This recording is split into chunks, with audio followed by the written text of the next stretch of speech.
Aí o pessoal tem esse trocadilho que fala assim, eu creio no Deus de Spinoza. Entendi. Né, de Baruch Spinoza. É um trocadilho. E o que o Sérgio falou, eu concordo, eu só acrescentaria uma coisa. Quando o charlatanismo é feito em nome de Deus, o estrago é maior, Sérgio. Com certeza. Você entendeu? É porque se você ouvir falar que um cara, traficante do morro, pegou uma menina e violentou, fez qualquer coisa ali parecida, poxa, que horrível e tudo mais. Agora, quando você sabe que foi um padre, um pastor, você entendeu? A coisa é muito mais séria. O crime em nome de Deus, ele é mais hediondo do que outro de mesma natureza, feita por qualquer outra motivação. Moralmente falando. Moralmente falando. E nesse ponto, eu dou a mão palmatória. Não estou falando que é o caso do Sérgio, que eu não conheço os motivos do ateísmo dele, mas tem muitos ateus que são ateus graças às religiões. A religião é a maior produtora de ateísmo que tem. Você entendeu? Porque a minha vida pode ser a única Bíblia, que muita gente está lendo fora da minha igreja. Então isso é muito sério. Esse ponto aqui é ponto passivo, não tem nem o que discutir. Pois é. E assim, eu tava falando que eu acredito em Deus e tudo mais, mas não sei direito o que é e tal.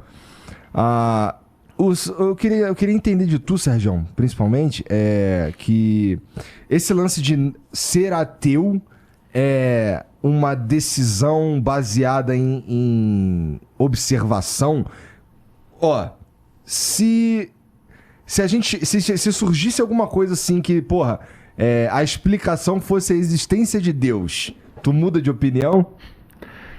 Cara, boa pergunta, né? Por que tipo, eu resolvi ser ateu, né? Não é que eu resolvi ser ateu, né, cara? Pô, tem maior cara de ateu, pô. Tenho. Você acha que tem? Tô zoando, pô. Então, assim,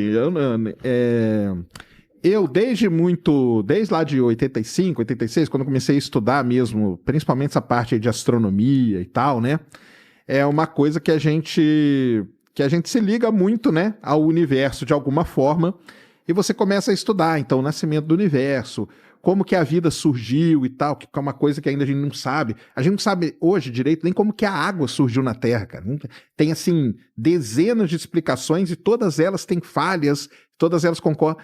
Então, quando você começa a estudar, e eu comecei a estudar muito, ler muito e tal, isso foi uma coisa que acabou, falei, cara, não pode ser daquele jeito que contam, por exemplo, na Bíblia, né? Uhum. Ah, não, foi lá, fez tal coisa, depois no outro dia fez tal coisa, porque não encaixa as coisas com o que a gente vê, com o que a gente observa. A gente olha para uma estrela jovem, a gente vê uma estrela numa fase inicial da vida dela. Depois a gente vê uma estrela um pouquinho mais velha. A gente vê hoje, a gente consegue ver sistemas solares se formando, entendeu? Em estágios iniciais, como a gente teorizou que seria a formação. Então, com essas coisas, eu fui me afastando tal, e falei, cara, não tem como acreditar que veio alguma força, alguma coisa, ou alguma entidade que seja, e criou aquele negócio assim. Então, por isso. Agora, se a partir de um determinado momento, sei lá, conseguem provar de alguma forma que, ó, tá aqui, ó, fizemos um experimento aqui, ó, tá aqui, ó, foi essa força aqui, não sei se divina, não sei se o quê, mas foi essa força que fez surgir as coisas assim. Ó, aí não tem como, porque a diferença, cara, principal que tem é essa palavrinha, acreditar, cara. Porque, assim, o cientista, cara, ele não acredita, entendeu? Eu não acredito em absolutamente nada, entendeu? Eu vou lá, você acredita? O pessoal fala assim, você acredita no multiverso? Eu não acredito e nem desacredito, cara. Vamos ver o que é o multiverso? Vamos ver, cara. Então lá, as equações matemáticas... Vale pra Deus? Então, pra Deus, eu não acredito, né? Mas desacredita? Eu desacredito dessa maneira... desacredito dessa maneira como ele é contado. Barbudão. Que aí criou tal coisa, depois criou outra coisa. Porque a gente observa, não é isso, né, cara? O que a gente vê não é isso que aconteceu. Então, a Terra tem a história dela, o Sistema Solar tem a história dele, o Universo tem a história. E a gente hoje, está vendo essas coisas que a gente teorizou durante muito tempo, hoje a gente tem capacidade de ver acontecer em outros lugares. Então, fala, caramba, então não tem como ser isso. Agora, se aparecer alguém que comprove, ó, tá aqui, ó, fizemos um experimento tal, e tá aqui bonitinho, então foi essa força aqui, e a partir desse momento, essa força nós vamos chamar de Deus, do que quer que seja. Aí não tem, porque aí não é uma questão de acreditar, entendeu? Uhum. É diferente. Então, Talvez Entendi. eu acho que essa palavra é a que diferencia mais vários setores. Tanto quem estuda teologia, quem é teólogo e tal, e quem segue uma religião, do cara que é cientista, entendeu? Não quer dizer também, pessoal, isso é muito importante, que todo cientista é ateu. Muito pelo contrário. Eu acho que, se brincar, a maior parte dos cientistas não são ateus, entendeu? Não são ateus. Porque antes dele ser cientista, ele é um ser humano. E quando ele, sei lá, às vezes o cara virou cientista com 30 anos, ele pode ter vivido 30 anos dentro da igreja, estudando, acreditando naquilo, ele não vai deixar de acreditar aquilo do dia para noite. Eu lembro que na última conversa que o Rodrigo estava aqui, a gente estava inclusive falando de vencedores de prêmio Nobel, que eram todos caras que são cristãos. Né? Religiosos, né? Porque tinham judeus também. Religiosos, Judeus. verdade. Religiosos. Mas isso aí não tem problema, porque o pessoal, a turma, cara, gosta de falar assim, não, o cara esse aqui é cientista, então ele não acredita em Deus. Não é assim, cara. Tem muitos cientistas que são ateus, tem muitos que são agnósticos, tem muitos que acreditam. Cara, e tá tudo bem. Tô falando, cara, meu orientador, cara, um dos principais pesquisadores da minha área, um dos principais pesquisadores da área no mundo, um grande cientista, ele é monge budista, cara. Entendeu? Então, como que você vai... Não tem essa coisa de colocar a pessoa naquela gavetinha ali e fim de papo, entendeu? Então, isso para mim é uma das grandes coisas. Só que a palavra que separa muito é essa coisa de acreditar. Então, talvez o Rodrigo, ele acredite em determinadas coisas que para mim aquilo ali não é acreditar, entendeu? Pô, vamos lá, vamos fazer um experimento aqui, vamos ver em que resultado que a gente chega. E o cientista tem isso. Eu tô fazendo experimento... A gente não está torcendo para aquele experimento.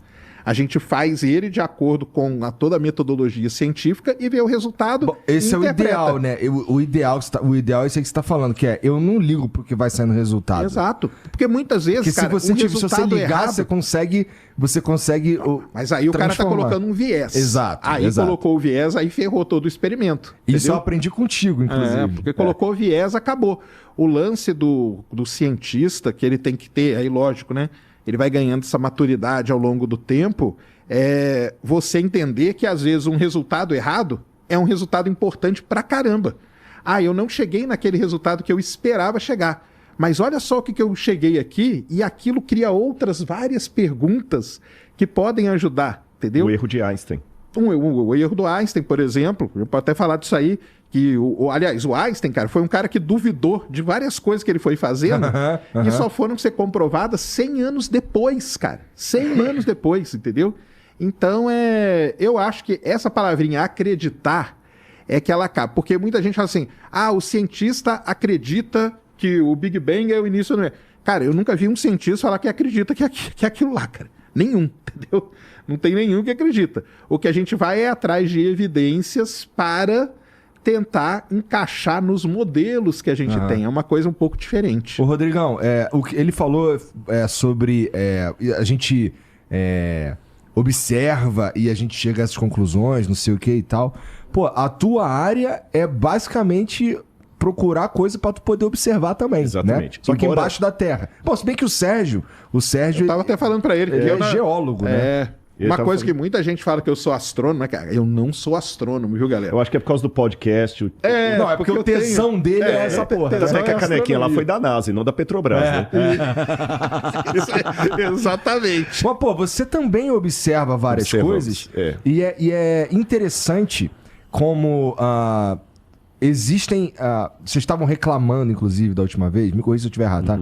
Que tem muitos acadêmicos que não querem escutar o que vocês têm pra dizer. A galera do design inteligente tá dizendo. Mas você, nas tuas escavações lá, tu também encontra um monte de coisa que corroboram até a Bíblia. Sim. Né? E aí, nesse sentido, Rodrigão, eu não quero dizer nada com isso, Por favor. Mas será que tu não chega às conclusões que tu chega porque você tá enviesado pela religião? Por favor. Boa pergunta. Inclusive, de tudo que o Sérgio falou, eu concordo com tudo. O único pontinho, Sérgio, que eu fiquei um pouco assim, eu falei assim, a questão do viés. Né? Porque, em primeiro lugar, eu acho que o viés, eu até falei da questão da cosmovisão. Viés é uma palavra pejorativa. Vou usar cosmovisão. A cosmovisão, todo mundo a tem. Não tem como você escapar dela, porque ela vai sendo construída e, por mais que você evite a palavra crer, pelos experimentos, você já espera determinados resultados que ainda não aconteceram. Não, isso é muito importante. Eu acho que não é trocar a palavra acreditar por esperar. Por esperar. Isso aí. Entendeu? Isso mesmo. Vamos supor, se eu sei que a água ferve... A quantos? 100. 100. Se eu sei que a água ferve... a nível do mar. A nível do mar, né? Então eu vou colocar aqui, eu já espero que ela vá ferver. Não é que eu estou torcendo para que ferva, mas eu já estou esperando, já estou trabalhando com aquele pressuposto. E se alguém chegar para mim e falar o seguinte, a água não ferve, aí esse grau fala assim, não é por aí. Eu vou evitar a palavra não creio para tentar usar a linguagem do Sérgio. Não acredito em qualquer coisa. A minha questão com a fé, eu tenho um conceito de fé um pouquinho mais amplo. E a diferença entre a minha visão do Sérgio, e ele está em razão no que ele está falando aqui, porque a palavra fé, crença e congêneres ficou muito sequestrada pelo ambiente teológico, como sendo algo espiritual. Tá. Para mim, ela não é algo espiritual. Esqueça a teologia, vamos falar em termos de ser humano. Toda vez que eu entro no avião, se eu tirar esse aspecto teológico da palavra fé, eu entro no avião e sento tranquilo, sem saber o que está fazendo, é porque eu creio no piloto. Esqueça o aspecto religioso. Eu creio no piloto. Você está entendendo? Se você é muito meu amigo, meu parça, eu confio em você. Você fala assim, Rodrigo, desculpa, cara, dê um aperto, me empresta R$100 aqui que eu te pago. Eu te dou. Porque a Bíblia descreve Rodrigo, fé... caralho, tô duro, mano. Tá duro? A Bíblia descreve fé, Hebreus 11, fé é a certeza das coisas que se esperam, a convicção de fatos que não se veem. Então vou falar isso num ponto teológico e num ponto científico. A palavra certeza em grego é hipóstasis. Até o pessoal religioso entende que fé, é por isso que tem a acusação do Deus das lacunas, do Russell, a certeza de coisas não esperam. Então não precisa de ciência, basta fé. Não, quando Paulo usa a palavra certeza, que está pessimamente traduzida em português, hipóstasis, é um certificado de propriedade de algo que você não recebeu. Na época de Paulo, o soldado romano, quando ele trabalhava, o imperador dava para ele um diploma no sentido latino da palavra, onde fala o seguinte, olha, quando o Sérgio sair do exército e o Igor, você vai ter como soldo pelo seu tempo trabalhado uma aposentadoria, uma terra para você cultivar e mais alguma coisa lá. E o soldado guardava aquela certidão com ele durante todo o período de combate, porque ele sabia que no final, se ele sobreviver, ele vai receber a terra. Uhum. Então Paulo fez uma paródia, um paralelo. Se nós cremos na palavra de Cristo, ele nos deu o certificado de uma terra que nós não vimos. Como soldado romano, ele não viu a terra dele. Ele não viu nada. Você está entendendo? Ele não viu nada. Mas ele crê que ele vai receber porque o imperador tem lastro para dar aquela assinatura. Com isso, eu já quebro um paradigma teológico, que a fé não necessita de evidências. Eu tenho um programa chamado Evidências na TV Novo Tempo. E muitas vezes na igreja eu já ouvi crente falando comigo assim, muito bom esse seu programa Evidências. Mas para quem não crê? Porque para gente que crê não precisa. Aí eu falo assim, eu tenho que dar uma aula do que é a fé à luz da Bíblia. Entendeu? Para você acreditar que vai ter uma terra depois de aposentado, é porque você conhece o imperador, você sabe o que ele pode fazer, você sabe o poder que ele tem e a assinatura dele, por isso que você confia. Se você me der um cheque assinado, eu só vou lá trocar no banco porque eu já tenho um conhecimento prévio de quem assinou o cheque. Senão não iria. Então a fé, ela baseia em evidências, sim. E ela não é um pulo no escuro. Como dizia Kierkegaard, né, no fideísmo, pular no escuro. E fala, a certeza de coisas que espero, a convicção de fatos que não se veem. Eu não vi a terra ainda. Mas não é gratuito. Eu confio nela porque a assinatura do imperador está ali. Então, do ponto de vista metodológico, por isso que eu aplico a fé no meu dia, eu espero algo que eu não vi, que a água vá ferver a 100 graus centígrados. Por quê? Porque eu já tenho um lastro mínimo que me aponta para aquilo. É uma certeza absoluta? Não. Eu tenho todas as respostas com as evidências que eu coletei? Não. Se a gente falar... A gente não, porque eu vou mais ouvir. Porque na minha área, se falar de física quântica aqui, tem um monte de coisa que não faz sentido. Mas tem algumas coisas que eu falo assim, olha, tudo indica que vai dar nisso, pelo que a gente conseguiu levantar até agora. Mas que a gente levantou tudo, não. Então, a arqueologia, até a teologia, eu fazia tudo que eu levantei é sobre isso aqui. Agora, a arqueologia tem que explicar um pouquinho que a gente gravita entre dois mundos.